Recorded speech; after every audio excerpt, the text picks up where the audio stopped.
Hello friends, आप सभी का स्वागत है गामा चैनल पर। आज मैं आपको पिछले पूरे हफ्ते के करंट अफेयर्स के इम्पॉर्टेंट एंड सेलेक्टेड क्वेश्चंस बताने जा रही हूँ। इनके आंसर्स एंड एक्सप्लेनेशन जानने के लिए वीडियो एंड तक ज़रूर देखें। वीडियो के नोट्स बनाने की आपको कोई ज़रूरत नहीं है। नोट्स आप इजीली हमारे टेलीग्राम चैनल से डाउनलोड कर सकते हैं।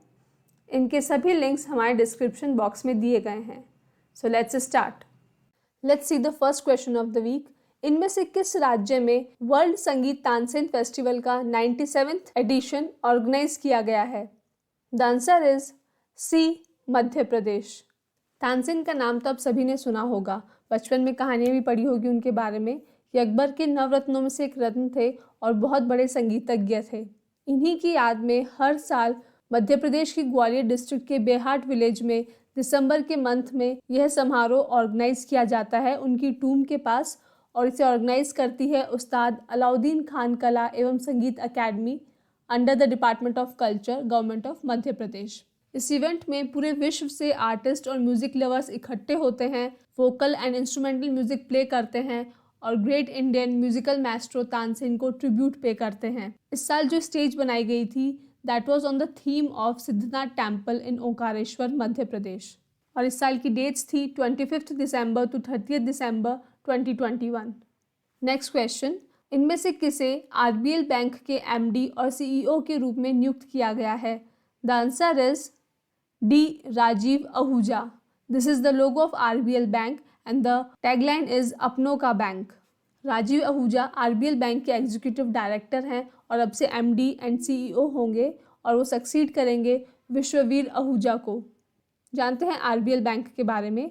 इस बैंक का पुराना नाम था रत्नाकर बैंक और एक इंडियन प्राइवेट सेक्टर बैंक है जो कि 6 वर्टिकल्स में सर्विसेज ऑफर करता है। 2000 corporate and institutional banking, commercial banking, branch and business banking, retail assets, development banking and financial inclusion, treasury and financial market operations.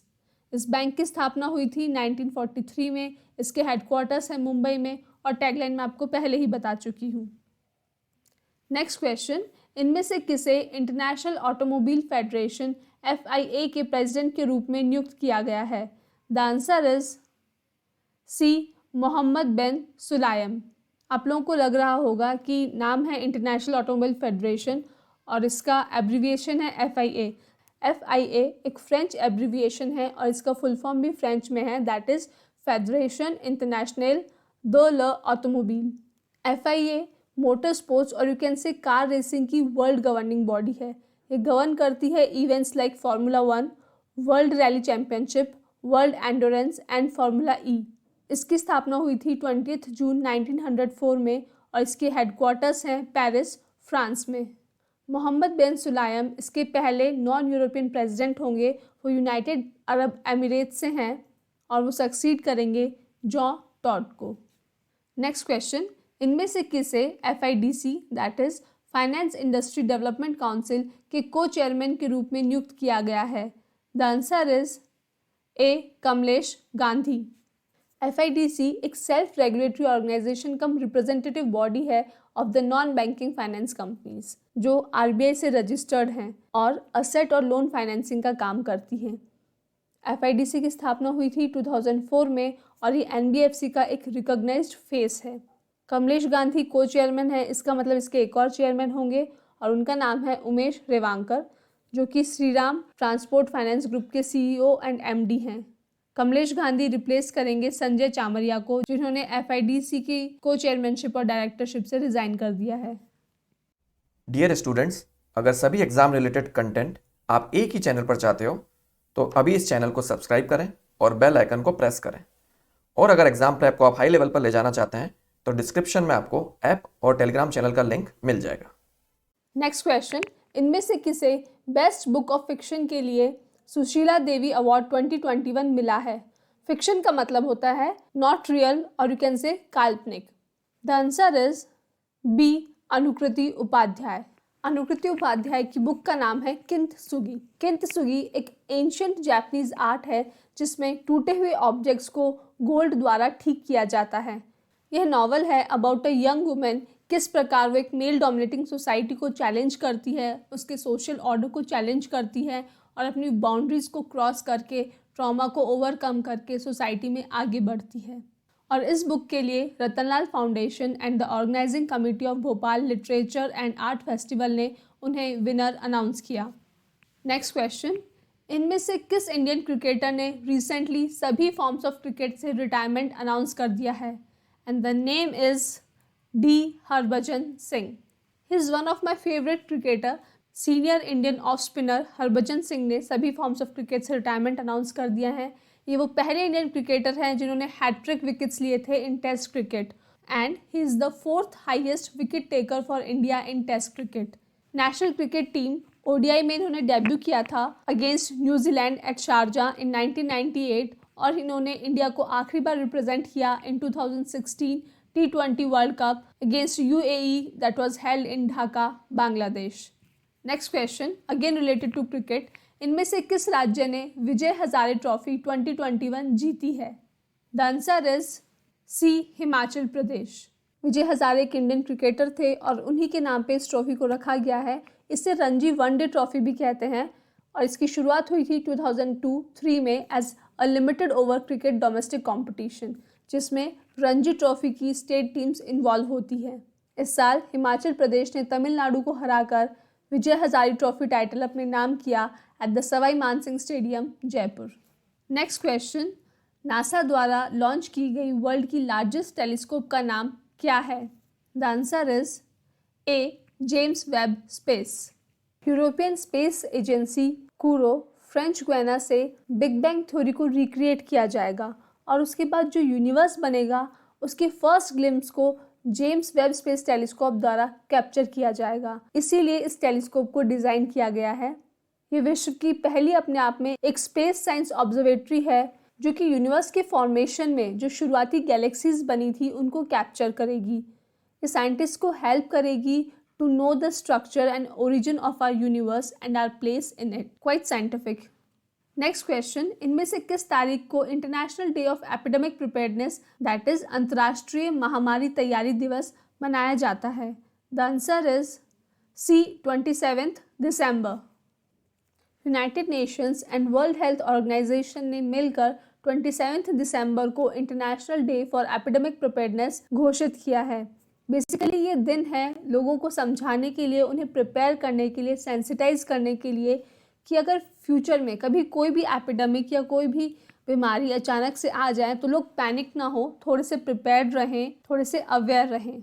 इस दिन को पहली बार लास्ट ईयर 27 दिसंबर 2020 में यूनाइटेड नेशंस जनरल असेंबली ने मनाया था और एम्फसाइज किया था on the importance of preparedness for prevention of and partnership against epidemics, ताकि हम एपिडेमिक्स से अच्छे से डील कर सकें। नेक्स्ट क्वेश्चन, इनमें से किस तारीख को गुड गवर्नेंस डे और सुशासन दिवस मनाया जाता है? The answer is D, 25 December. Good governance की बात हमने लास्ट वीडियो में भी की थी। Let's no more about it. सबसे पहले वाई 25 दिसंबर? बिकॉज इस दिन भारत रत्न और इंडिया के पूर्व प्रधानमंत्री अटल बिहारी वाजपेयी जी का जन्म हुआ था, इसलिए 25 दिसंबर को गुड गवर्नेंस डे के रूप में सेलिब्रेट किया जाता है। सुशासन का मतलब है अच्छे से शासन करना। शासन is related to public sector, public officers, public services. इस दिन का उद्देश्य है कि ये सभी लोग अपना काम सही समय पे, सही तरीके से और सही लोगों के लिए करें। लोगों की जो शिकायतें हैं against public sector, public officers, public departments, उन्हें सुनें, समझें और इम्प्रूव करें। That is the purpose of this day. Next question, again related to good governance, इनमें से किस राज्य ने गुड गवर्नेंस इंडेक्स 2021 टॉप किया है? The answer is D, Gujarat. इस इंडेक्स को यूनियन मिनिस्टर अमित शाह ने गुड गवर्नेंस डे के दिन रिलीज़ किया और इसे प्रिपेयर किया गया है by the department of administration reforms and public grievances, DARPG, और ये कवर करता है कुछ 10 sectors and it is based on 58 indicators. इस रैंकिंग को टॉप किया है गुजरात ने, और गुजरात के बाद जो स्टेट्स हैं जो टॉप पे हैं, those are Madhya Pradesh, Himachal Pradesh and Delhi. इसका मतलब ये है कि इन स्टेट्स में पब्लिक डिपार्टमेंट्स अच्छे से काम कर रहे हैं और लोगों को उनसे बहुत कम शिकायतें हैं। नेक्स्ट क्वेश्चन, इनमें से किस राज्य ने मिंदम मंजपई स्कीम की शुरुआत की है? The answer is a, Tamil Nadu. आप नाम से आपको समझ में आ रहा होगा कि एक साउथ इंडियन वर्ड है, तो इसको ऑब्वियसली एक साउथ इंडियन स्टेट ने ही लॉन्च किया होगा। बट एग्जामिनर्स भी बहुत स्मार्ट होते हैं, उन्होंने ऑप्शन में ही सब साउथ इंडियन स्टेट्स दे दी हैं, तो इसका मतलब आपको ध्यान तो रखना ही होगा, तुक्के से काम नहीं चलेगा। मिंदम मंजपई एक स्कीम है जो प्रमोट करती है use of cloth bags by the public and discourage the use of plastic bags.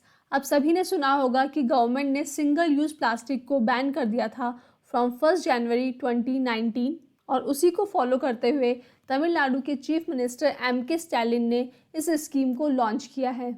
मंजपई का मतलब होता है येलो क्लॉथ बैग इन तमिल, और इस स्कीम द्वारा एक अवेयरनेस कैंपेन चलाया जाएगा जिसके थ्रू लोगों को रियलाइज़ किया जाएगा और उन्हें एनकरेज किया जाएगा कि जिस प्रकार वो पहले इन इको फ्रेंडली बैग्स को यूज़ करते थे, आगे भी इन्हीं को यूज़ करें और प्लास्टिक बैग्स के यूज़ को टोटली डिस्कार्ड कर दें। स्टूडेंट्स, आप सभी को पता होगा कि प्लास्टिक कितना ज़्यादा नुकसानदायक है। ये एक नॉन बायोडिग्रेडेबल वेस्ट है, दैट मीन्स यह कभी भी ख़त्म नहीं होता है, इसके मॉलिक्यूल्स हमेशा एनवायरनमेंट में बने रहते हैं, इसलिए हमें इसका यूज़ मिनिमम करना चाहिए। और इसकी वजह से बहुत सारी प्रॉब्लम्स होती है। आप लोगों ने सुना होगा गाय प्लास्टिक खाती है, मर जाती है, कैंसर का भी ये एक कॉज है। आप हमेशा अपने साथ कोई बैग रखिए, कुछ भी सामान लेना होगा तो उसमें रख लिया। आपके घर में बहुत जगह प्लास्टिक होता है, कोशिश कीजिए कि आप उसे हटा सकें और उसकी जगह क्लॉथ या पेपर को ला सकें। नेक्स्ट क्वेश्चन, इनमें से किस शहर में डिफेंस मिनिस्टर राजनाथ सिंह ने BrahMos aerospace cruise missile manufacturing unit का फाउंडेशन स्टोन ले किया है? The answer is C, Lucknow. BrahMos के बारे में हमने लास्ट वीडियो में भी बात की थी। ब्रह्मोस एक जॉइंट वेंचर है of Indian company DRDO, defence research and development organisation, and Russian company NPOM. और ब्रह्मोस जो शब्द है वो बना है ब्रह्मपुत्र रिवर ऑफ इंडिया से and Moskva river of Russia से। और इस मिसाइल मैन्युफैक्चरिंग यूनिट के साथ साथ राजनाथ सिंह जी ने DRDO defence technology and test centre की भी फाउंडेशन की इन लखनऊ। नेक्स्ट क्वेश्चन, इनमें से किस कंपनी ने इंडिया का पहला health locker integrated with Ayushman Bharat digital mission launch किया है? The answer is B, DocPrime tech. Locker पैसे का होता है, सामान का होता है, ज्वेलरी का होता है। हेल्थ लॉकर क्या है? It's a new word. Health locker basically एक digital and self consented health data management system है। बेसिकली ये स्टोर करेगा आपके हेल्थ रिकॉर्ड्स को इलेक्ट्रॉनिकली। बहुत बार हम टेस्ट कराते हैं, रीटेस्ट करवाते हैं, उनकी फाइल्स हमसे मिसप्लेस हो जाती हैं, तो उन सब प्रॉब्लम को सॉल्व करने के लिए गवर्नमेंट ने ये हेल्थ लॉकर्स बनाए हैं जिसमें लोगों की हेल्थ आईडीज़ रहेगी और उसके बेसिस पे उनके हेल्थ रिकॉर्ड्स रहेंगे। इसे लॉन्च किया गया था अगस्त 2020 में for developing and integrated digital health infrastructure in the country. Next question, इनमें से किसे PETA, that is people for the ethical treatment of animals ने person of the year 2021 nominate किया है? The answer is B, Alia Bhatt. Famous Bollywood actress Alia Bhatt को तो आप सभी जानते होंगे। This is her picture as an angel for animals. So she is saying adopt never bye, means animals को आप अडॉप्ट कीजिए, उन्हें खरीदिए मत। इसका मतलब ये नहीं है कि कोई लोग आपको फ्री में एनिमल्स देंगे और कोई बेचेगा नहीं। इसका मतलब ये है कि आप जो स्ट्रीट एनिमल्स हैं, जो जू में हैं, नेशनल पार्क्स में हैं, उनको अडॉप्ट कीजिए, उनका खर्चा उठाइए, उनकी देखभाल का ध्यान रखिए। This is what she means by saying adopt never buy and be an angel for animals. PETA एक अमेरिकन एनिमल राइट्स ऑर्गेनाइजेशन है जो कि है नॉर्फॉक, वर्जीनिया में, और इसको लेड करते हैं इंग्रिड न्यूकर्क जो कि इसके इंटरनेशनल प्रेसिडेंट हैं। इसका स्लोगन है animals are not asked to experiment on, eat, wear, use for entertainment और abuse in any other way. मतलब animals they have their right to live and right of not to be disturbed by us. हमें animals को ना तो consume करना है, neither their dairy product nor their meat, ना ही उनकी स्किन को यूज़ करना है किसी भी प्रकार से, ना ही उनको किसी एंटरटेनमेंट में यूज़ करना है, लाइक सर्कस वगैरह में जो होता है, जो साइंटिफिक एक्सपेरिमेंट्स होते हैं। आपने सुना होगा रैट को यूज़ किया है, बैट को यूज़ किया है, रैबिट को यूज़ किया है, ये सब भी ये अलाउ नहीं करते हैं। Now the question is Alia Bhatt को ही क्यों चुना गया है? Because she invested in Phool company. Phool company Fleather का यूज़ करती है। फ्लीदर एक वीगन लेदर है जो कि बनता है डिस्कार्डेड टेम्पल फ्लावर से। आपने देखा होगा मंदिरों में हम फूल चढ़ाते हैं और वैसे ही वेस्ट होते थे अब तक, बट अब उन फ्लावर से लेदर बनाया जाएगा और उस लेदर का नाम है फ्लेदर। यहाँ पे वीगन वर्ड का जो यूज़ हुआ है उसका मतलब मैं आपको बता देती हूँ। वीगन का मतलब होता है ये लोग एनिमल प्रोडक्ट्स को किसी भी रूप में कंज्यूम नहीं करते हैं। Neither there meet not dairy products nor skin nothing. ये लोग वेजिटेरियन से भी ऊपर होते हैं। और आलिया भट्ट ने एक वीगन किड्स वेयर लाइन भी स्टार्ट की है जिसका नाम है एड अ ममा, और इसे 2021 पेटा इंडियन फैशन अवार्ड भी मिल चुका है। ये किड्स वेयर है तो इसका पर्पस है कि बच्चों में शुरू से ही love for animals and nature को इम्बाइब करना। So this is the reason why Alia Bhatt has been chosen for this award. Next question, इनमें से किस कंट्री ने दुनिया का पहला डुअल मोड व्हीकल लॉन्च किया है? The answer is D, Japan. Dual mode vehicle का मतलब होता है ऐसा व्हीकल जो दो मीन्स ऑफ ट्रांसपोर्ट की तरह इस्तेमाल हो सके। मतलब जैसे कि आप ये बस देख सकते हैं, इसके पीछे रबर टायर्स हैं जो कि इसे रोड पे चलने के लिए हेल्प करेंगे। साथ ही इसमें कुछ स्टील टायर्स भी हैं जो आप फ्रंट में देख सकते हैं छोटे छोटे। उसकी मदद से यह व्हीकल रेलवे ट्रैक्स पे चल सकेगा। So this can be used as bus और ट्रेन बोथ। तो जापान ने एक mini bus look alike introduce की है जो कि वर्ल्ड की पहली डुअल मोड व्हीकल होगी और इसकी लॉन्चिंग हुई है कायो में। जैसे कि मैंने आपको पहले ही बताया था, इसमें नॉर्मल रबर टायर्स होंगे जिसकी मदद से रोड पे चलेगी और स्टील व्हील्स होंगे जिसकी मदद से रेल ट्रैक्स पे चलेगी। इसकी कैपेसिटी है 21 पैसेंजर्स और स्पीड रहेगी रेल ट्रैक पे 60 kilometres per hour and public roads पे रहेगी 100 kilometre per hour. Next question, इनमें से किसे energy efficiency services that is ऊर्जा दक्षता सेवाओं के सीईओ के रूप में नियुक्त किया गया है? The answer is a, Radhika Jha. This is the logo of EESL। Energy efficiency का मतलब है एनर्जी को एफिशिएंटली यूज़ करना, कम से कम एनर्जी को कंज्यूम करना जिसमें हमारा काम हो सकता है। इसका बेस्ट एग्जांपल होता है LED बल्ब। LED बल्ब को आप कन्वेंशनल बल्ब से कंपेयर कीजिए। एक कन्वेंशनल बल्ब ज़्यादा एनर्जी कंज्यूम करके आपको लाइट देगा, वहीं LED बल्ब कम एनर्जी कंज्यूम करेगा और आपके रूम को उतनी ही रोशनी देगा। So this is the meaning of energy efficiency. Energy efficiency services limited एक ऑर्गेनाइजेशन है जो कि रिस्पॉन्सिबल है for the implementation of domestic efficient lightning programme DELP और द उजाला स्कीम।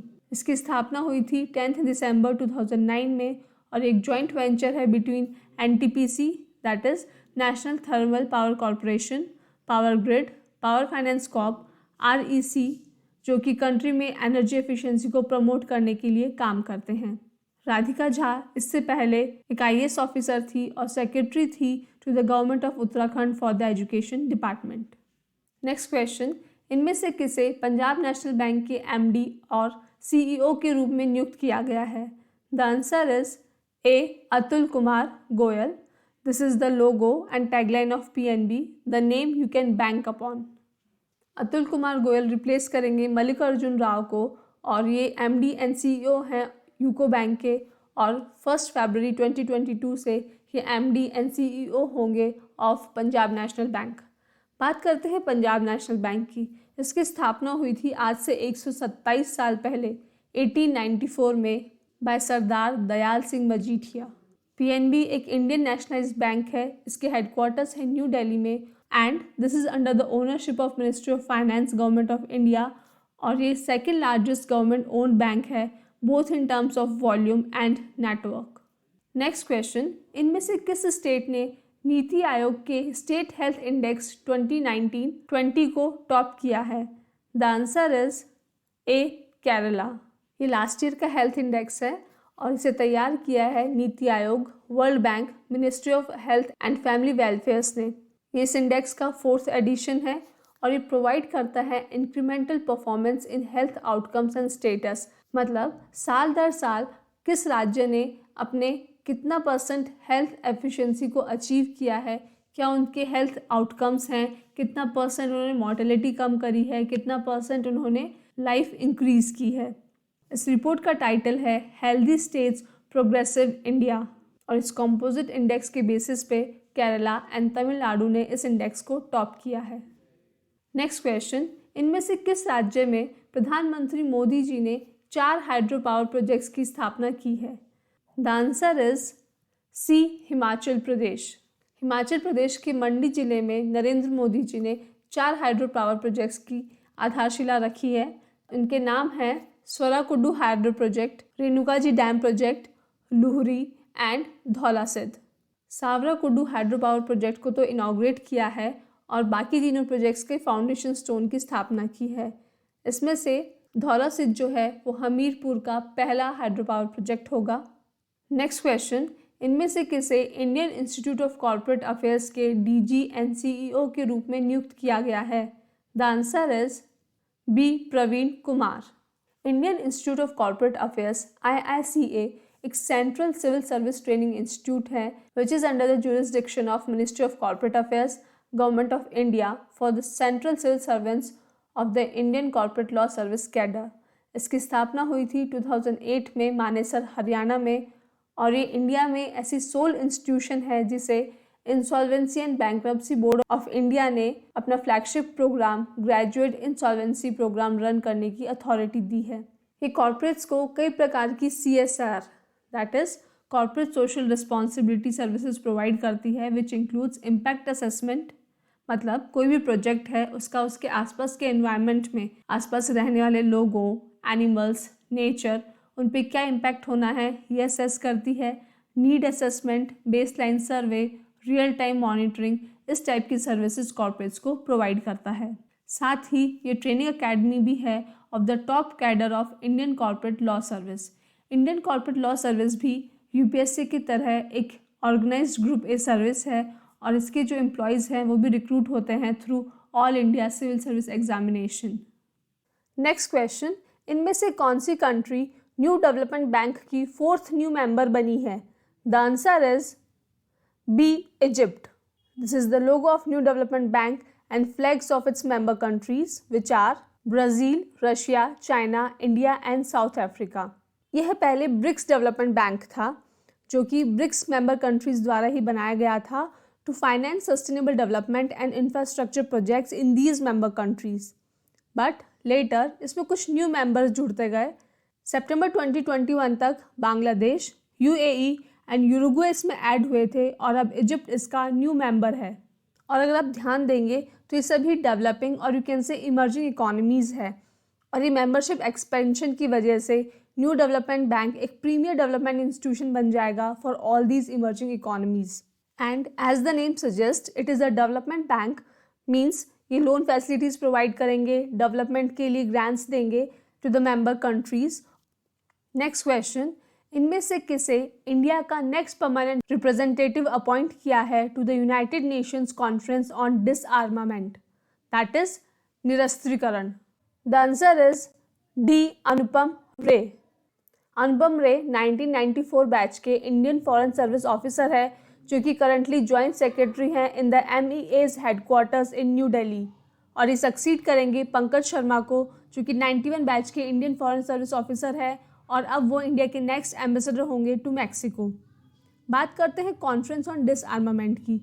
ये एक यूनाइटेड नेशन ऑर्गेनाइजेशन नहीं है बट काफ़ी तरीके से उससे लिंक्ड है और इसका पर्पस है डिसआर्मामेंट और यू कैन से निरस्त्रीकरण को प्रमोट करना। इसके कुछ 85 मेंबर कंट्रीज़ हैं और ये फोकस करते हैं कि ये कंट्रीज़ न्यूक्लियर वेपन्स का इस्तेमाल ना करें, अपना डिफेंस बजट कम रखें, अपनी आर्म्ड फोर्सेस को कम करें ताकि दुनिया में फाइट और कॉन्फ्लिक्ट्स में आर्म्स का यूज़ ना हो। तो बेसिकली ये एक इंटरनेशनल कम्युनिटी है जो कि नेगोशिएट करती है आर्म्स कंट्रोल को और डिसआर्मामेंट एग्रीमेंट्स को। इसके हेडक्वार्टर्स हैं पलादे नेशंस जेनेवा में और इसके सेक्रेटरी जनरल हैं टैटियाना वोलोवाया। नेक्स्ट क्वेश्चन, इनमें से कौन सी country counter terrorism committee of United Nation security council UNSC को जनवरी 2022 में चेयर करेगी?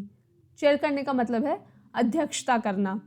The answer is B, India. India 10 साल बाद इस काउंटर टेररिज्म कमेटी को हेड करने जा रही है। इस कमेटी की स्थापना हुई थी बाय सिक्योरिटी काउंसिल रेजोल्यूशन 1373 जिसको यूनानिमस 28 सितंबर 2001 में अडॉप्ट कर दिया था आपको याद होगा ये वही डेट है जब यूएस में 9/11 टेरर अटैक्स हुए थे। इस कमेटी का पर्पस है जो रेजोल्यूशन 1373 है उसके इम्प्लीमेंटेशन को मॉनिटर करना। रेजोल्यूशन 1373 सभी कंट्रीज़ को रिक्वेस्ट करता है कि वो ऐसे मेजर्स लें, ऐसे एक्शंस लें और अपनी लीगल एंड इंस्टीट्यूशनल एबिलिटी को बढ़ाएं to counter terrorist activities at home and around the world also. Basically सभी कंट्रीज़ को ऐसे मेजर्स पता होने चाहिए कि वो टेररिस्ट एक्टिविटीज़ से किस प्रकार फाइट कर सके, उन्हें कैसे रोक सकें। नेक्स्ट क्वेश्चन, इनमें से कौन सी इंस्टीट्यूट को फर्स्ट रैंक मिली है in the Atal ranking of institutions on innovation achievements ARIIA 2021? And the answer is D, IIT Madras.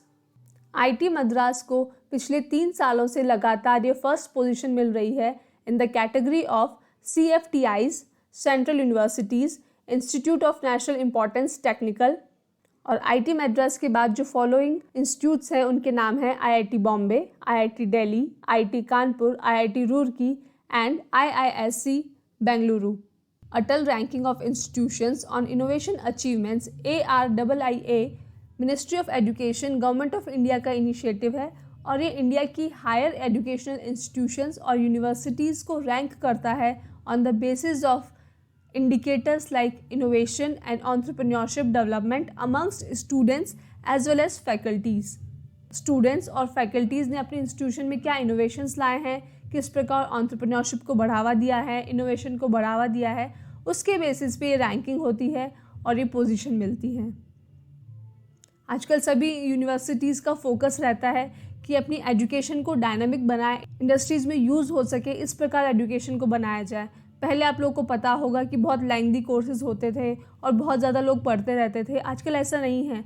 आजकल एजुकेशन सिस्टम को प्रैक्टिकल बनाया जा रहा है ताकि जैसे ही आपकी पढ़ाई ख़त्म हो आपको जॉब मिल सके और उस जॉब में उस पढ़ाई का यूज़ हो। बहुत बार मैं ऐसे मेम्स देखती हूँ जिसमें लिखा रहता है another day of not using पढ़ती पढ़त पढ़ंती in my life. This is true. हमने बहुत सारी चीज़ें ऐसी पढ़ी है जो हमारे आज लाइफ में उनका यूज़ नहीं है। But one thing what I want to say is कि जो भी एजुकेशन हमने ली है वो कभी वेस्ट नहीं जाती है, वो कहीं ना कहीं हमें कभी ना कभी काम आती है। इसलिए हमें थोड़ा थोड़ा हर चीज़ का नॉलेज होना चाहिए। Let's see the last question of the day. इनमें से किस राज्य को 11th hockey India junior national championship का अवार्ड मिला है? The answer is A, Uttar Pradesh. ये चैम्पियनशिप हुई थी तमिलनाडु के कोविलपट्टी डिस्ट्रिक्ट में और उत्तर प्रदेश ने चंडीगढ़ को हराकर ये चैम्पियनशिप ट्रॉफी अपने नाम की है। So students, that is the end. I hope आपको वीडियो पसंद आया होगा और अगर पसंद आया है तो इसे लाइक और शेयर ज़रूर कीजिएगा। Thank you for watching. Students, I want to give you suggestion here. मेरे वीडियोज़ में जो मैं बोल रही हूँ वो सब स्लाइड्स में लिखा हुआ है, तो आप इस वीडियो को म्यूट करके भी देख सकते हैं। बहुत बार हम ऐसी क्राउडेड जगह पे होते हैं या ऐसी सिचुएशन में होते हैं जहाँ हम वॉल्यूम को टर्न ऑन नहीं कर सकते हैं, तो उस सिचुएशन में आप इसे म्यूट करके भी रीड कर सकते हैं, तो आप मिस नहीं करेंगे important current affairs of the week. तो दोस्तों, अगर आप चाहते हो कि ऐसा ही क्वालिटी कंटेंट आपको मिलता रहे जो हेल्प करे आपको आपकी एग्ज़ाम प्रेप में, तो सर्कल में जो गामा का लोगो दिख रहा है उसको क्लिक करें और चैनल को सब्सक्राइब करें। Thank you.